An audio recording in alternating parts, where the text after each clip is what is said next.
Hello and welcome to Rediscovering Childhood, a podcast that brings you lots of practical information to help you become a more conscious parent. This podcast is brought to you by Discovery Playtime, an Irish business that provides high-quality educational and sensory toys to help your children develop skills through play. Visit discoveryplaytime.ie or download the app to get inspired.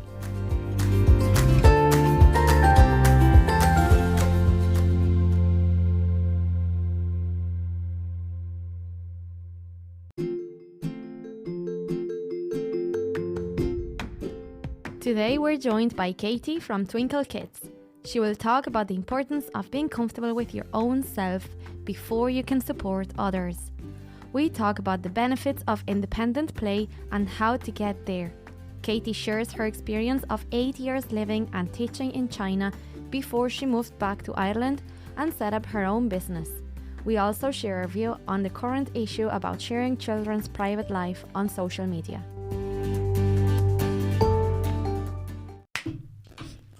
I missed it. Tap.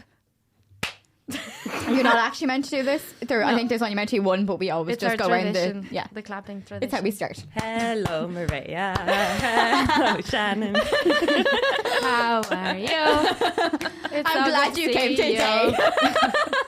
See, I'm telling you, by the end we're going to end up be singing our theme tune. I'm so excited. We need a tune. Huh? Any ideas for a tune? Rediscovery. That's Childhood. I don't know why you went real gospel there. Yeah. rediscover. Rediscovering childhood. That's fun. I'm so glad you're recording right now. I really shouldn't have done that. I feel like I outed myself completely there. Anyway, welcome to a new episode of Rediscovering Childhood. Tune, please. Rediscovering childhood. We are joined by Katie Fu today. She's an early years educator. She has two beautiful girls. She's lived in China for 8 years. She came back, she worked in preschools, and she set up her own business, Twinkl Kids. She does workshops, incredible workshops, by the way. Thank you. And yeah, she'll tell us more about herself now. So hello, Katie. Hello. Thanks for having me. It's a pleasure. And we're also here with Shannon, which she'll be co-hosting with myself. And she's our very own Discovery Playtime events coordinator. And she's a question asker. Is that a thing? It is now. Should I add that to my title? She asks the most amazing questions. Interrogator. Detective Shannon. I actually wanted to be a detective at one point There in my you go. life. Yeah. So did I Woman of think. But many I wanted talents. to be a lot of things. I ended up doing You're this. there you go. I ended up in this room with you two beautiful ladies. Are you regretting that yet? Not at all. Brilliant. So, Katie, why don't you tell us a little bit about your childhood and how you think it has affected your choices and life as an adult? Sure. Well, I was one of 5 kids. I was the middle child. I know. I had 2 older brothers and I had a younger sister and a younger brother as well. We had a pretty happy childhood as far as I can remember. It was very chaotic. There was a lot going on a lot of the time. But we grew up in an estate and in the middle of Naas, and we kind of all raised each other as neighbours. You know, that we were kind of sent out in the morning and told not to come back until the lights came on. It was very typical of that era. And yeah, as I said, we all kind of raised each other. We would rely on each other's social groups, and we were, you know, we hung out with the bigger kids. We looked after the little kids too. It was nice. We played outside a lot. We got dirty. We explored. We were allowed to explore is very important as well. We were allowed to, you know, if we came back and we would just have so many stories of what we did that day and things that we saw or discoveries that we made, which was amazing. So my childhood was pretty happy as far as I can remember. Brilliant. Yeah, and I think that our brain kind of erases the negative memories, the bad memories. We kind of, if there was anything bad, you probably don't remember. So Self-preservation. Isn't Just don't it? want to have to go through that again. Yeah. Yeah, and It then blocks things that are periods that could have been traumatic or anything like that. Yeah, I'm not saying you had a traumatic. No, but well, when it's I good was that to have those good memories, because if you didn't have any memories at all, it's probably because it was bad.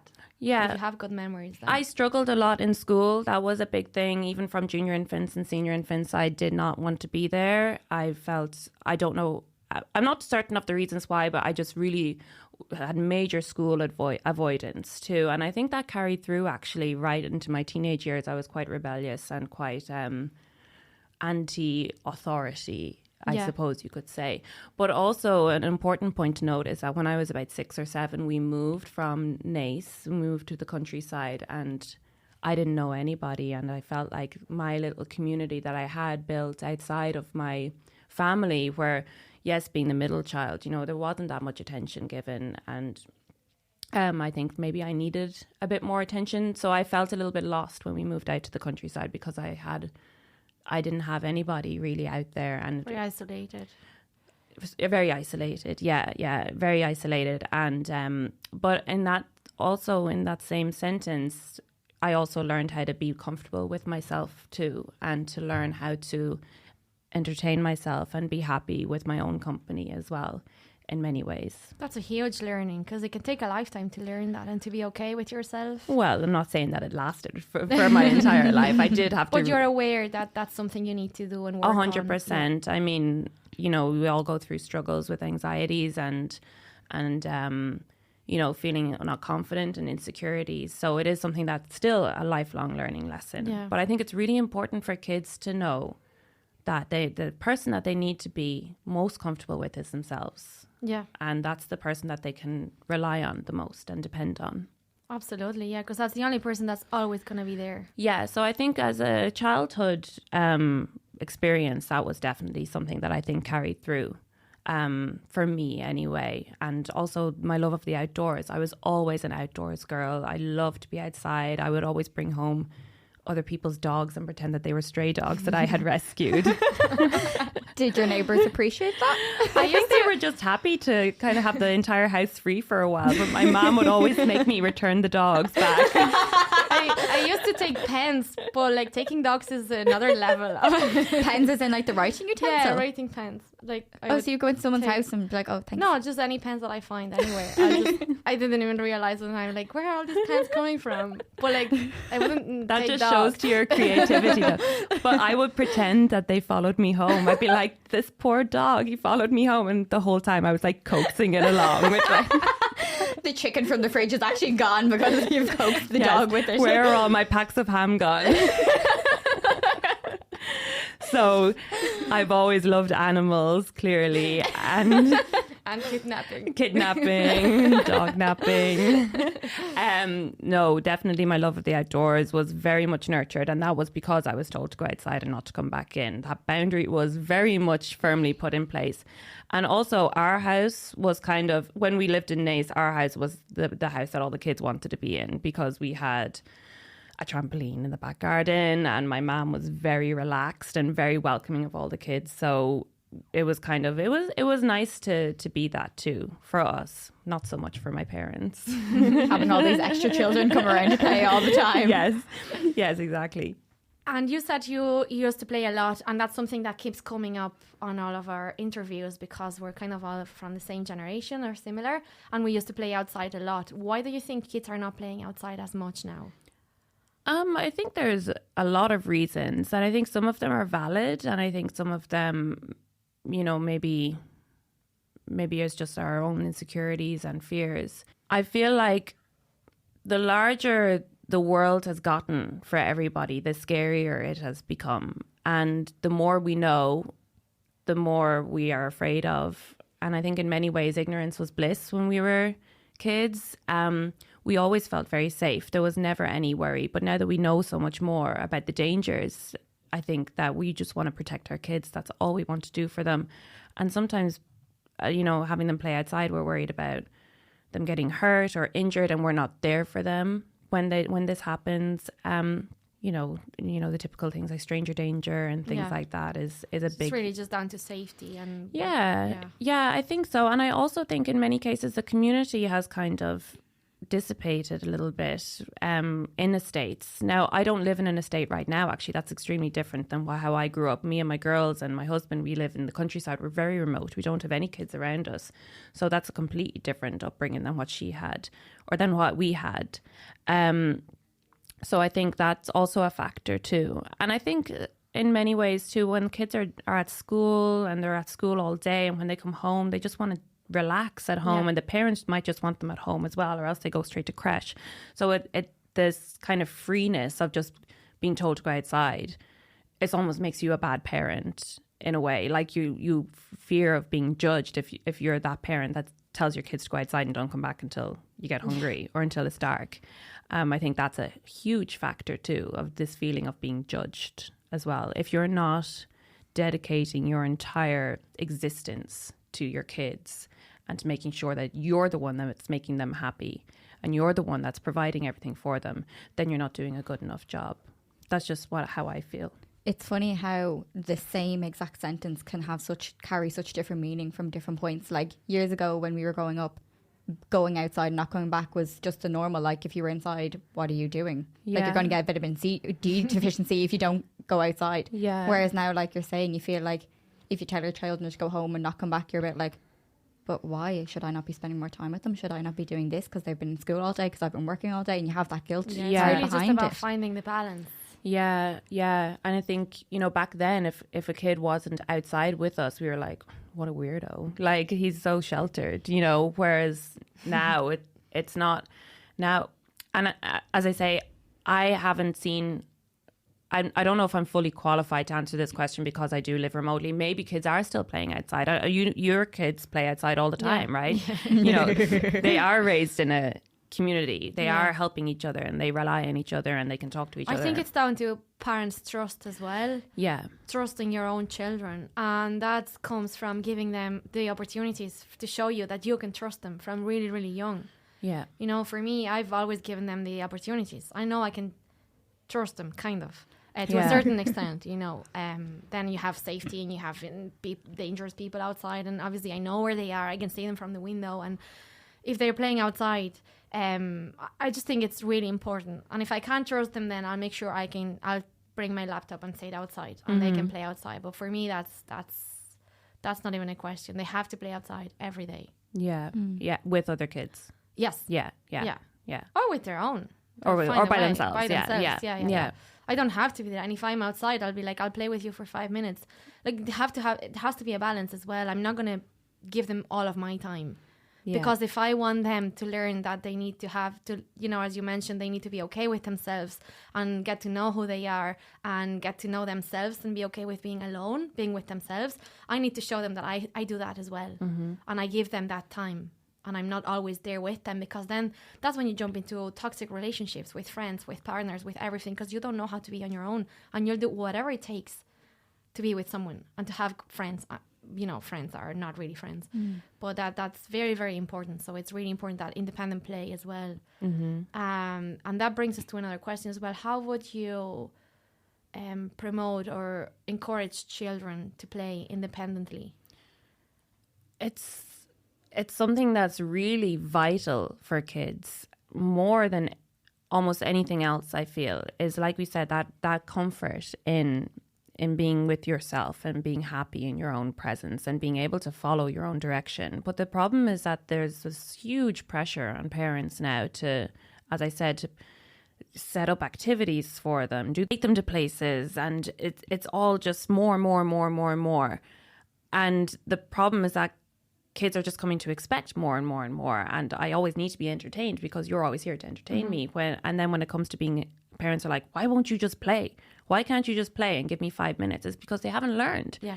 And like anything else, like toilet training, learning how to feed yourself, or, learning how to ride a bike. Independent play is a skill that needs to be mastered. It's like a muscle that you really need to work on to get stronger, and that starts actually from birth. Even with babies, a lot of parents feel like, I need to be in my baby's face all the time, every day, otherwise we won't have this attachment. They're going to grow up and they're going to have childhood trauma, which is a big buzzword right now, is childhood trauma. So if there's one thing that I really would push home to parents, and actually that's one message that I'm really trying to put across this summer, is the one thing that you can do to actually enjoy your summer holidays with your kids is to make sure that they're playing independently every day for, you know, an hour at least, because it's beneficial for everybody. They'll learn how to be comfortable with themselves. They'll learn, you know, how to follow their own desires without you putting your input into it. And we're always so well-meaning. We really are. We want to be playful parents. We want to interact with our kids. We want to meet them on their level. But it's really doing them a disservice when we get so involved. We are their parent. We are not their playmate. Yeah. And that sounds like crazy, especially because this is my job. I do play with kids. I set up play with kids. But for me, it's more about empowering the kids providing this environment to empower the kids to feel, okay, this is my zone. This is where I can be, you know, this is where I can play independently. And I do encourage the parents that come to my sessions, you don't have to play with them. They're playing with each other. You know, you can step back. Just by being there and knowing they have your support. Yes. And if something happens, you're there for them. But that gives them the safety of... That's what you would do if you were starting to introduce independent play as well. It's like, you can be at the table and I will be over here preparing dinner, but you're playing by yourself right now.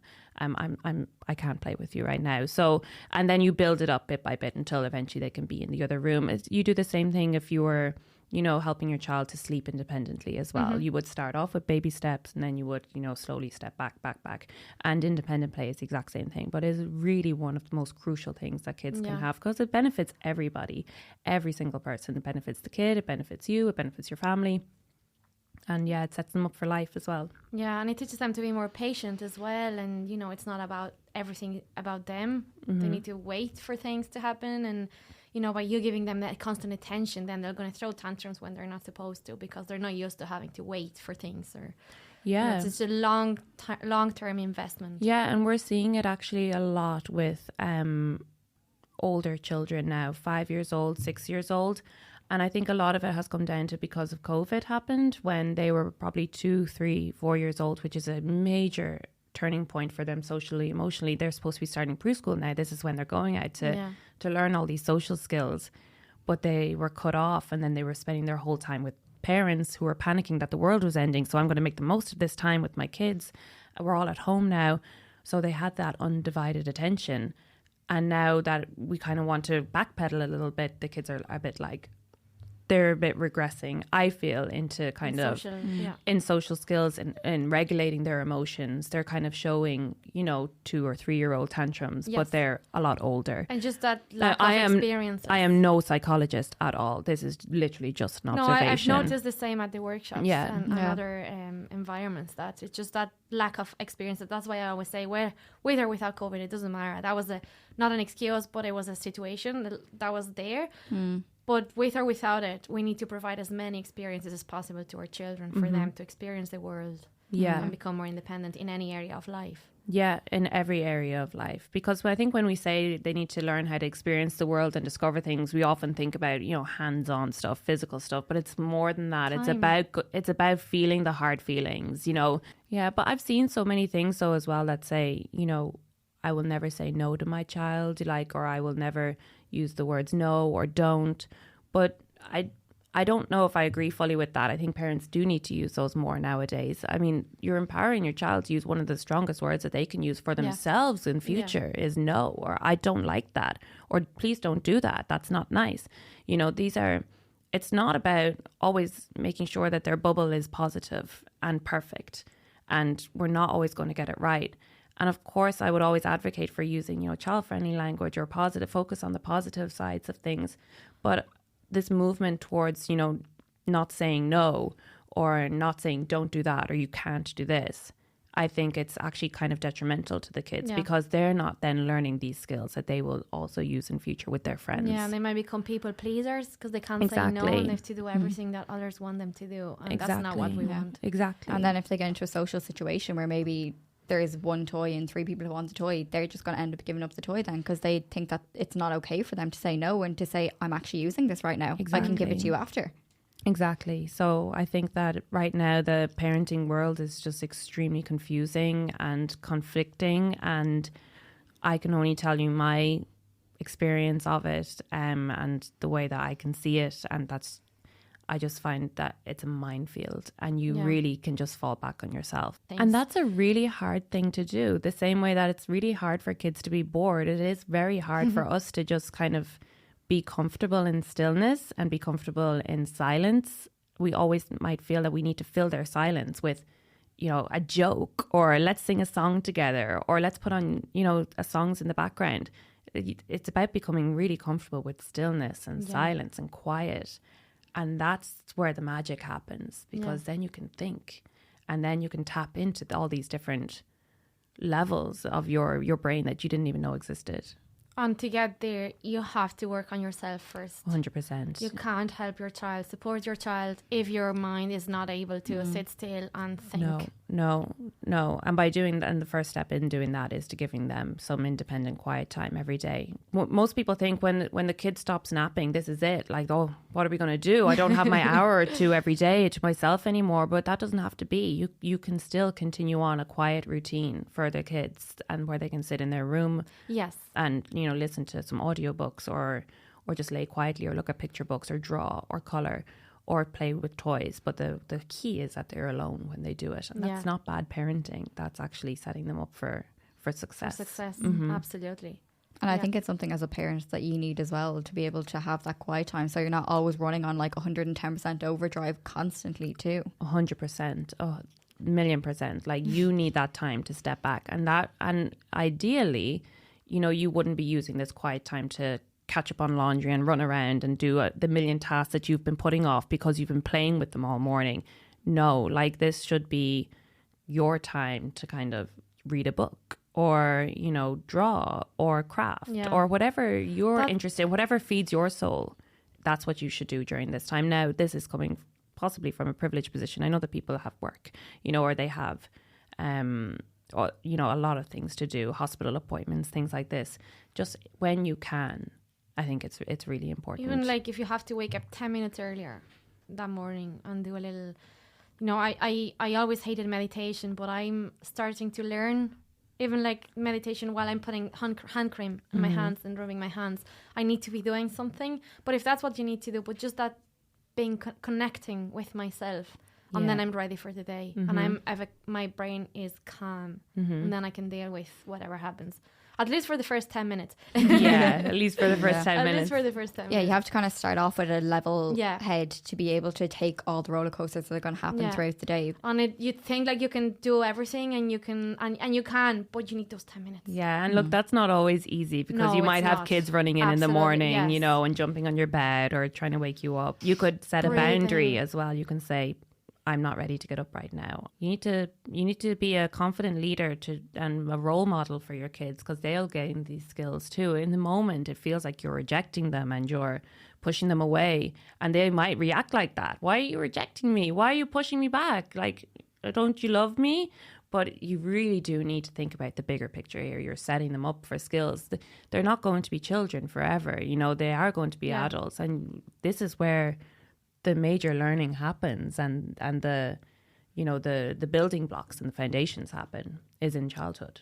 It must be hard to carry that expectation as well from obviously other people, and like we mentioned about earlier, there's that judgment from your customers and your clients, from both of your business, who like that probably have this ideal picture built up for both of you having, because obviously from the perfect life, because what they see like the really great toys and the really great setups that you have and the really great workshop that you can do, that they expect that your life is so easy and it's so much easier for you too, but because you have it.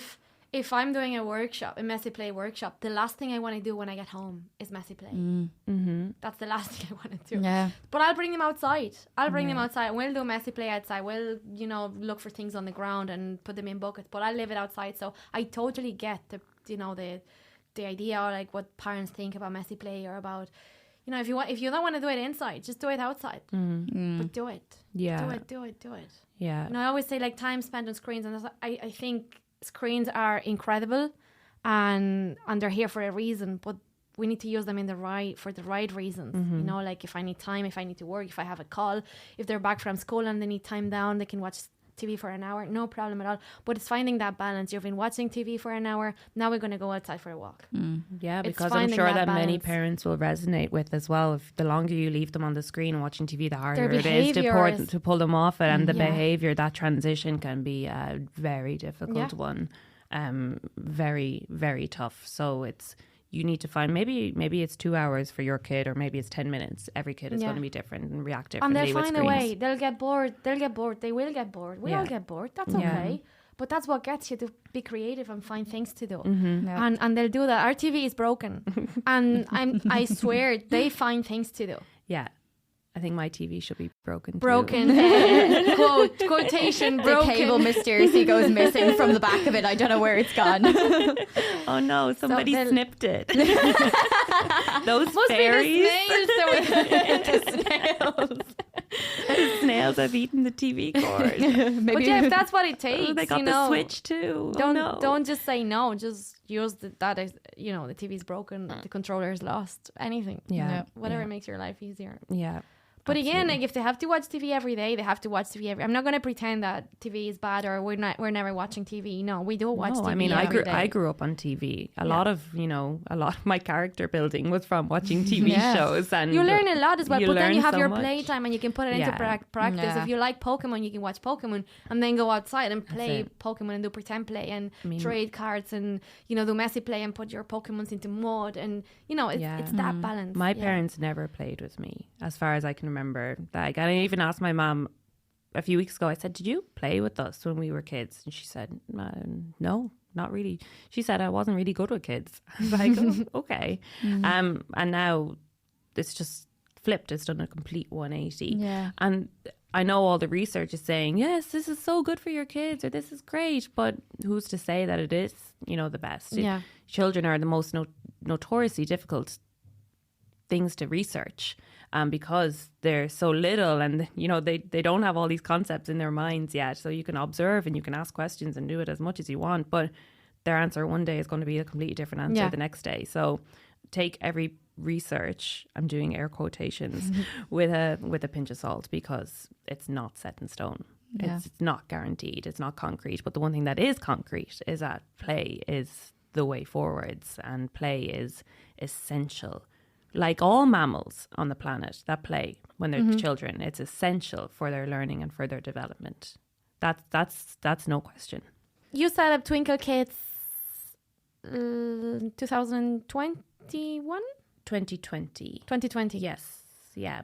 So how did you come up with the idea? Or you were living in China for 8 years. Mm-hmm. Why did you move to China? Why? Yeah. Every time anyone asks me this question, I say the exact same answer, and it still hasn't changed. I moved to China because I did not have a clue about China. I thought that it was this big country on the other side of the world. This was I moved there in 2010. So, you could do a little bit of research on it, but the internet wasn't, what it is now, where you can, watch Instagram reels or TikToks or whatever about places. So I knew zero about it, and I went to China not knowing where I was going to be placed, because I went over with a program that would put you in a place in China. So I went there, and I stayed in Beijing for a week, and then I ended up in the very north of China, near Siberia, where the winters get to minus 40 Wow. degrees. And I spent 18 months there, and I loved it. I absolutely loved it. I really wanted to teach, and I wanted to travel, so I did the TEFL, Teaching English as a Foreign Language course, and then I chose China as my destination because I had no clue, and I just wanted to learn hands-on learning, I suppose. I could have I read. love that. It's research based completely. Yes, yeah, exactly. I just knew that I've always loved adventure, and I've loved kind of putting myself out there, and I've always loved to be a bit different as well. So everyone else was going to Australia or going to the US, and I said, nah, I think boring. I think I'll go to China. I had no idea where I was going to end up. Yeah. it was- Amazing. And so you were working there teaching, and then you met someone. My husband? Yeah. No. I was a bit like, what are we just after walking into here? I was like, what is this? No, you turning met him into? later. No, we met on Oh. Tinder in Ireland. Okay. This was, I had been in China for 4 years, and he was living here that whole time. We didn't know each other. He went to college here and then stayed on working. So when I came back after 4 or 5 years, that first time, we met on Tinder, and then we got married a year later, and then we both moved back to China. Wow. For 4 years, for another 4 years, and then at that time we lived in Shanghai, which was his hometown. Wow. That's incredible. And were you teaching for that whole time you were in China? The first part that I was in China, the first 4 or 5 years, was I was teaching adults, I was teaching large groups, I was teaching small groups. And actually a really funny story was my very first class that I ever taught was we were told that I had never taught a class before. I had done all my training, I was ready to go, and then we were told that we were going to do a demo class, which is basically where you showcase your skills as a teacher in front of some kids, and then the headmaster will decide whether they like you or not and want to hire you. Oh, no pressure. That's a really intense interview, isn't it? It was Wow. very intense. So we got there, and I stood up in front of the group of 20 little kids. They were about 2 or 3 years old, staring at me in their semicircle. And I got up there and I started crying. Oh, no. I burst into tears. goodness. And I cried, and they were all looking at me like, what is this? What's happening? And the co-teachers were trying to tell me, just sing a song, or clap your hands or do something. And I just froze. I completely froze. My stomach just fell out, and I had no idea what to do. And look at me now. It's just I like that story because it just shows that, about determination and just keep on coming back and not letting. Don't give up. Don't give up. I could have just folded in and said that I'm packing up and going I'm not home. good enough. Teaching's not for me. I'm not good enough. The kids are going to hate me. And I didn't. I went back and I learned some more songs. I practiced more at teaching. I asked for a smaller group maybe, or I went to a different school, and I was just more ready. And then once the kids start to give you that feedback, that's my fuel. When you get that interest, when you get the kids laughing along with you or singing along or even clapping along, that's the goal for me, is just that interaction.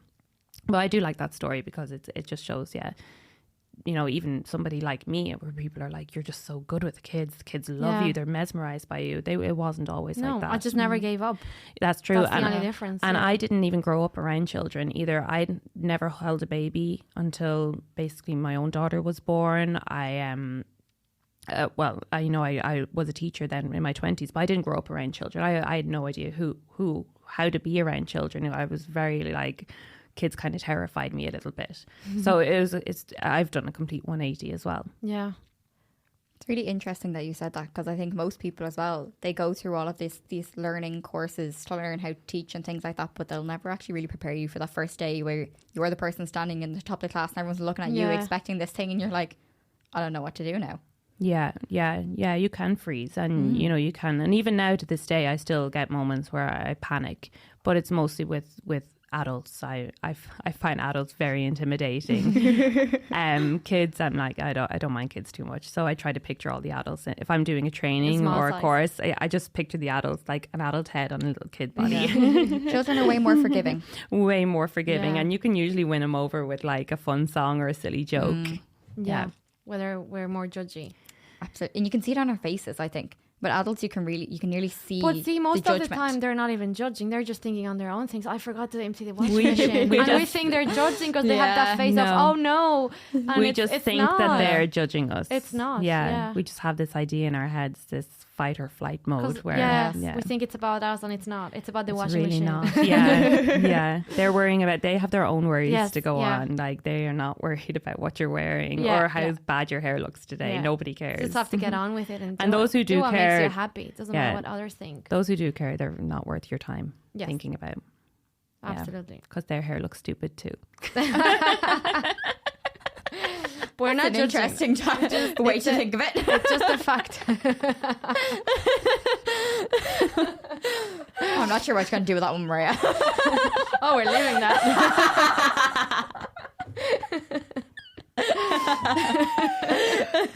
Did I say that out loud? That was supposed to be in my head. I feel like Katie's ready to just leave right now. She's about to walk out the No, door. but that's what gets you through, because it is hard when you Yeah. put yourself out there. You know, when I'm like, I'm going to do a podcast. What if people judge me? What if people say I'm saying the wrong thing? Well, then come and tell me, and I'll Yeah. learn from you as you're learning Exactly. from me. No problem at all. Yeah. Exactly. We should be okay with saying the wrong thing. We should be okay with asking questions and being curious and showing that vulnerability. See, I can't say that word. Vulnerability. Vulnerability. Vulnerability. What's it in do you know what it is in Spanish? I actually don't. It's it was because going to the sound V- so cool. It's because the V and the B are similar in Same, Spanish. yeah. Yeah. Vulnerability. Vulnerability. You can say vulnerability. I didn't get this kind of education in my 6th class leaving cert. Honestly, lads. The word of the day. Vulnerable. You sound like Speedy I don't Gonzalez. even know. Vulnerable. Ándale. Ándale. Ay, ay, ay. Not. See, it's the fear of judgment. Oh, brilliant. Okay. So, Katie, tell us about Twinkle Kids. Yeah, so Twinkle Kids was started in 2020 out of lockdown. I'd moved home from China. I'd worked in a couple of preschools, and I just found them to be not what I expected. I found the what we were doing in China was actually a lot more relaxed, which I was shocked about, because everybody has this idea that China's, you know, the kids are, you know, doing algebra from the age of 2, and they're not. They have a very much play-based kind of ethos over there, which is growing more and more every day. Now, there is a lot of pressure still put on them to succeed, but it's different than it is here. You know, I think when I came into the preschool environment here, I had all these great ideas and, you know, all these tools that I had learned in China and that I was ready to take back, but I was just met by wall after wall after wall of regulations and, you know, you can't do that, or you can't do this, or, you know, the parents might not like that, or, you know, this kid needs this and that kid needs that, so we can't do it because everybody needs to feel the same. And it was so many things, and they just said, this is the routine and we're just going to stick to it because this is what we have been doing every single year. And I just found it extremely suffocating, and I found that the kids were suffering as well a little bit, which is quite sad because that's not what I was expecting. And most of my training was all done in China, so I thought I was going to come back to Ireland and just kind of, you know, boss it, and my eyes would be even more opened. And I know that I'm not tarring every preschool with the same brush. I think that I just got kind of a bit of bad luck with the places that I worked in, because I know that there are so many amazing preschools out there, and I know them personally, that just do amazing work with following the kids and, you know, allowing them to partake in risky play and to, you know, a lot of process art and freedom. But the two that I worked in were just not like that. It's interesting that they use the parents as an excuse as well. That they're like, oh, the parents aren't going to enjoy that, where it doesn't really work like that. Once you communicate to the parents what you're doing and why you're doing it, they're a lot more understanding as to what it is. Just because you did something for 10 years doesn't mean it's the right way to do it. Yeah, I think it's just a lot of excuses. And look, being a preschool manager or even a preschool teacher is a really difficult job. It's a lot of pressure on you that comes from many different angles. The whole system really needs a complete overhaul in Ireland. It's I'm not saying that it's easy for them, and I'm sure that they have tried many different things, and this is the way that has worked for them to provide a service that the country needs. Because that's it when it comes down to it. Like, we need childcare, and they need to be able to provide it. Otherwise, you know, we saw what happened during COVID times when childcare was shut. There was uproar. So I do have a lot of sympathy. But anyway, so I started Twinkle Kids because I just felt that I wanted to provide a space for kids where they are seen and heard and valued and accepted in every way without me doing too much for them. That they were going to provide that themselves and through their families. That's the key essence here. I wasn't going to be the one to decorate a classroom or to, you know, provide activities for them to engage with every day. I simply just provide an environment for them that I believe they will be engaged in, like some invitations to play or not to. And the reason that I wanted to do it outdoors as well is because the outdoors just by itself provides a fantastic environment. So lots of kids come to Twinkle Kids, they don't even look at what I've done. They don't really want to play in the mud kitchen. They just want to roll down the hill, or they want to walk through the long grass, you know, touching the long grass, or they want to climb on the tree stumps. So that was really key to Twinkle Kids. And setting it up. But in the beginning, I was in everybody's living rooms doing Zoom music and movement, which was really, really fun. And that actually story time. I still have your stories. Don't put that out there. Can we please bury those? It's on YouTube. Those? Quick, get it. Go get it. Yeah, so doing storytelling and music and movement and toddler times, and yeah, I was just kind of beamed into people's living rooms all over Ireland and beyond, actually, for about 6 months until the lockdown started to lift, and then that's when we took it outdoors. Yeah. That's incredible. And how do you manage the business with the family? I worked around her preschool hours. My second daughter, she's only 4 months old now, so she's just kind of... Whatever. She just goes along with it. She's actually sitting here. Yeah. No, she's not, that was the first time. So I worked around my daughter's preschool time because, as I said, she does not really enjoy messy play. And she went through a phase where she wanted to rebel against, you know, Twinkle Kids. I think she felt like, you know, this was my mummy and this is my mummy plays with me, so why is she doing all this for everybody else? So it got really difficult for a while because she didn't want to be at Twinkle Kids, but she also didn't want me to be at Twinkle Kids. So that was a lot to work around for a while, but in the end I just worked around her preschool hours a lot. She also, you know, stayed at home a bit as well when she didn't really want to come, and now that I've got 2, I'm just doing 1 class a week for now, and then I was doing another one, but that she would come to. So and now I'm also looking at doing more online trainings and also looking to branch out and hire people as well, because that way I can really get this work life balance thing as best as I can. But it takes a lot to let go as well, and to, you know, hire somebody or to look at branching out or to figure out what direction I want to go in. It's a lot.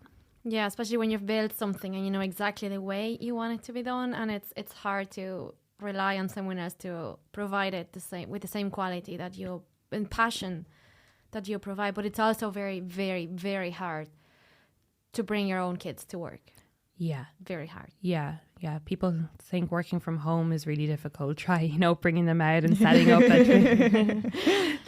Bringing them to the office every day. It's a whole other ball game, you know. When I started the workshops, I had to get a childminder to come and mind my kids and put them to sleep. One of them in the book, because he was 8 months and she was 2, and it was a messy play, and I could see her walking around with Jake in the buggy sleeping him. So I was like, why am I doing this? Yeah, Whereas that passion just keeps you going, and you know it's the right thing to do. And so many, even if one child benefits from it, that's what keeps you going. Yeah, really. Yeah. And if one family gets out for the day and just can breathe a sigh of relief, like that's my goal done. You know, if I've provided this outlet for them that day, and that's it. You know. That even just for one parent, I think one family, we can do so much, and we have the ideas and whatever. But I think the final step is down to each family to take action.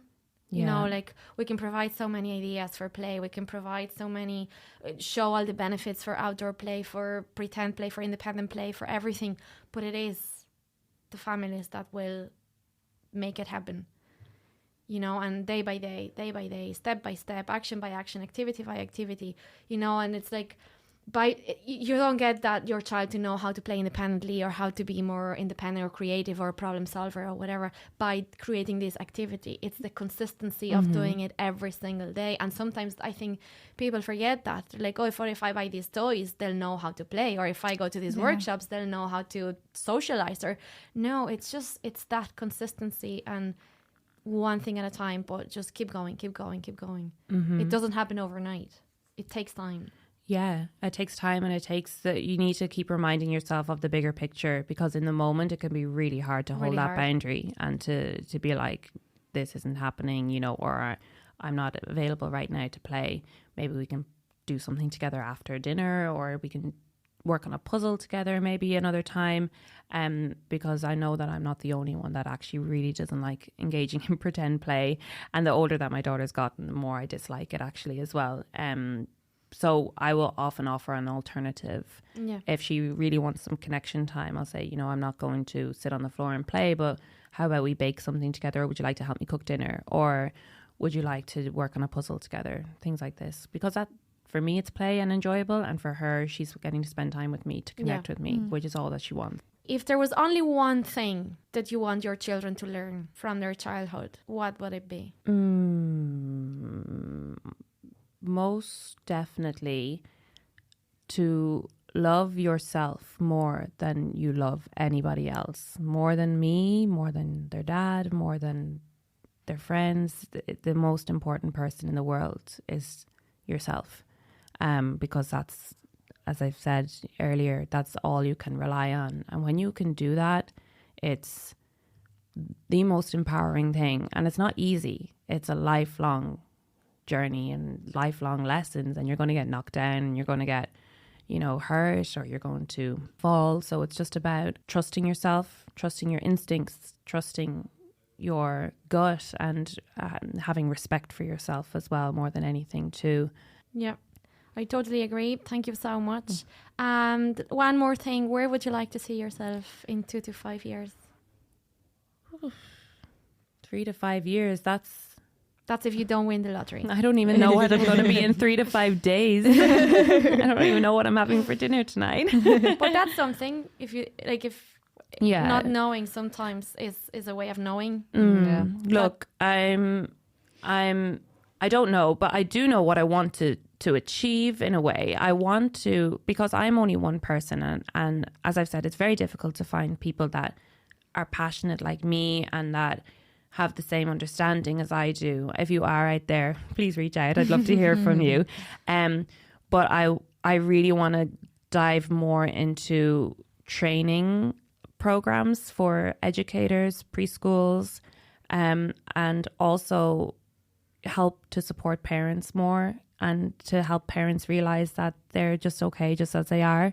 I would really love to branch out more into providing online and in-person trainings around Ireland, helping preschools and parents and beyond, see the benefits of allowing children to be their authentic selves and to welcome that. Because in so many ways, preschools are, how can I treat every child individually? Yeah. How can I recognize every single kid's individual wants and needs? They're all so different. It's not about that. You're not supposed to be providing this for them. You're just supposed to be providing this environment, this welcoming environment for them to come in and be themselves in. It's not about providing individual crafts or individual, play areas for them. Nobody can do that. Plus, kids' interests change constantly. So it's just about providing this environment for them. So I'd love to empower educators and preschools and parents to, take a step back and let's keep things simple. Let's not do more work than we have to do, because it's already such a difficult job just being a parent, and we are making it so much harder on ourselves, so much harder, by exhausting ourselves, by bending over backwards, by, following the social media trends and things like this. It's really exhausting, and it's very... That is it's very, because we talked a lot about social media and how, the impact that it has on parents and how bad it makes us feel, because we're not doing that, and we keep comparing ourselves, the worst of ourselves with the best of what we see on social media, and that's really, really bad for our mental health. But even like on Discovery Playtime Instagram, if I post a picture, a beautiful tough tray, a beautiful setup that took me 2 hours to set up, and I put it there, and I might get like 400 likes, and then if I put a picture of a real setup that looks absolutely crap, and then I get 10 likes, but like, it's reality. And I won't do it for the likes. If I post a nice picture, it's because I sell the products that I'm showing you. It's not because that's what I'm doing with my children. It doesn't work like that. And even like we don't see beyond that, and it's really, as you said, it's really easy to fall into that trap. And think that we're not doing enough, and what we're doing is not good enough. I'm not creating enough. And by thinking I'm not creative enough, that stops me from creating activities because I think they're not good enough. So why would I bother? Yeah. But it's not about that. It's about doing something, that connection, that bonding, that, you know, doing something. But I think that's why I stopped posting actually things that I do at home with my own kids or things that I get up to at home, because there was no way I was ever going to be able to provide a balanced view of my life. And you can easily fall into the trap of, you know, I want to do this just for Instagram, you know, because I want to, you know, I want to share this, look, and I want to get that feedback. I need that right now. I've had a really hard day. You know, validation from other people. I need you guys to validate me and tell me that I've done a good job today with my kids. So it's a very unhealthy relationship to have with yourself and with Instagram and with strangers too, that you know that you don't even know. So I've actually stopped, you know, sharing what we get up to, and also I don't want to provide an unrealistic view of my life. You know, I don't set things up for her every day. A lot of our days are spent, you know, lazing around, watching TV, watching a movie together, you know. And obviously you're not going to be taking pictures of you not doing anything, or your popcorn and putting it on social. And that's what people need to realize. And then I didn't want to fall into the trap of setting up something for her and asking her to come play and then start taking pictures of her and videos to share on my Instagram. She's not a prop, you know, she's a person. Yeah. And I could see myself falling into that trap a little bit, because that's what sells. And that's, as you said, that's what gets the most likes and the most engagement. But we need, and I'm going to use that podcast now to say, we need to stop using our children to get followers and to get likes and to get famous. We need to stop using and abusing our children's privacy to get followers and grow our self-esteem. It's not their problem that we have low self-esteem. Yeah.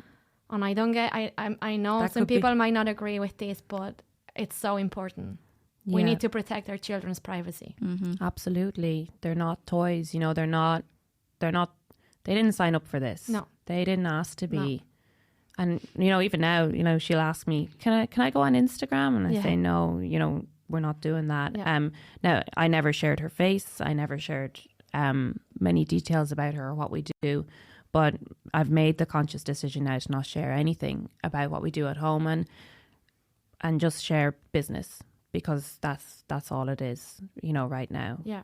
I would like to keep, you know, my personal life and my business life separate. And have, like, they're older now. Like my daughter, I'll ask her, I'm going to open this box. Do you want to help me? I'm going to put it on Insta. Like, she knows. Yeah. You know, she's nearly 9 now. She knows. And I'll make sure if it's a story and it disappears, or, you know, it's just, you need to be aware that you don't know who's on the other side. 100%. It's not just about strangers seeing it. It's they have their own social circles now too. Their kids do. And if, you know, my child is quite conscious as well of her social standing. So she might be like, this is really babyish, or, you know, my friends wouldn't like that. So if I was putting her in a position where she's exposed, like doing something that she might find it's like her private moment that she likes to do at home, and I'm exposing that on the internet for, you know, her classmates I'm putting her in this position that I would never want to be put in myself. Yeah. You know. Imagine. Yeah. Yeah. And you're so powerless because you can't, there's nothing you can do. Someone is there, you know, putting your private life, showing your private life to everybody, people you don't even know. Yeah. Yeah. And you see, you know, I'm not shaming, well, I am shaming, because you see accounts with thousands and hundreds of thousands of followers, and, you know, they share videos of their kids throwing a tantrum, or, you know, or of their kids. That child needs you right there. Doesn't need your phone recording it, showing the world how it's very embarrassing. And other people can go back on that and constantly look at that, even though that child has obviously gone through this tantrum, trying to put it away, trying to get through that and move on past it, and they can't then because it's always there. Yeah, and then there's YouTube accounts that are set up, you know, to put kids into ridiculous situations, or it's just playing on their innocence and their and joy. TikTok, don't get me started on TikTok. No, it's a very scary world right now. It's very scary to be a kid, and even scarier to be a kid with a parent that's really insecure and, you know, wanting to make money off of you. But that's a whole other topic, I think. That's we had to say something. Yeah. So my Instagram now is purely business, and what people see as well when they come to Twinkle Kids. Sorry, I did a clap. They only see 1 hour. My home does not look like this all the time at all. I do that by observing my own child and by my experience and my knowledge and my own experiences as a kid. What did I like when I was a kid? I really push for terms with Twinkle Kids rather than drop-in sessions because they get so many more benefits. They knew their environment. They knew that they were safe there. And that's when they can really explore and be themselves. Exactly. So sometimes, a lot of the time, when they'll show up for one workshop, just a drop-in workshop, and they'll show up and they'll be, they won't really want to engage. They'll be kind of hiding behind their parents' legs, which is totally fine. It's welcomed. I'd never push a kid to do anything. I'd never call them shy, or come on, why won't you just play? You said they're the word. not shy, they're overwhelmed. Yes, exactly. Let's not use that word. But I feel the exact same most of my time on this planet. I'm very overwhelmed. So then the parent might leave and say, nah, they didn't like it. They didn't engage with it. It wasn't their thing. Yeah. Yeah. No, I would not recommend. 10 out of 10. Would not recommend.